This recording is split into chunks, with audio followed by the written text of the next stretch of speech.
I want to go back to that moment, October 7. Those reports were coming in, the updates, and realizing that there is something very different.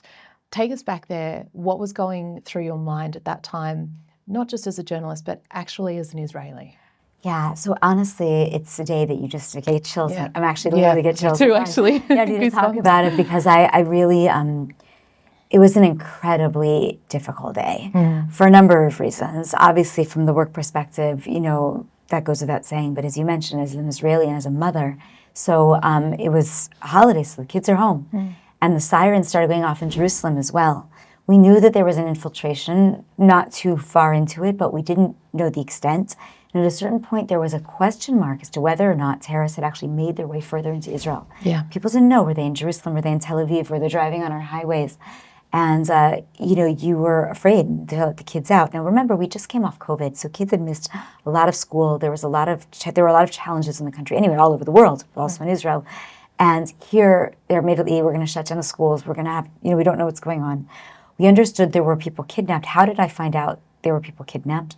No official source. The embassy, the Israeli embassy in Washington, D.C. tweeted, "We know that there are hostages." And we thought, oh my gosh, there is a hostage situation. Nobody could have understood the extent. And then, of course, we're looking on the social networks, and Hamas itself is filming these people using their own channels. Much of it is public, and we start to see footage of what's going on. It took many, many hours. I mean, if you think about from 6/29, the first rockets in the south, to when the IDF was actually able to give us some concrete information, which was late afternoon, early to late afternoon, 1, 2 p.m., if I recall, where we started to get something, you know, what we call rishmi or official, you know, into the feed. And I remember I was in my pajamas when this all started, and I sat down, I popped up my computer at our living room or dining room table. I did not get up even to go to the bathroom until 1:30 in the morning.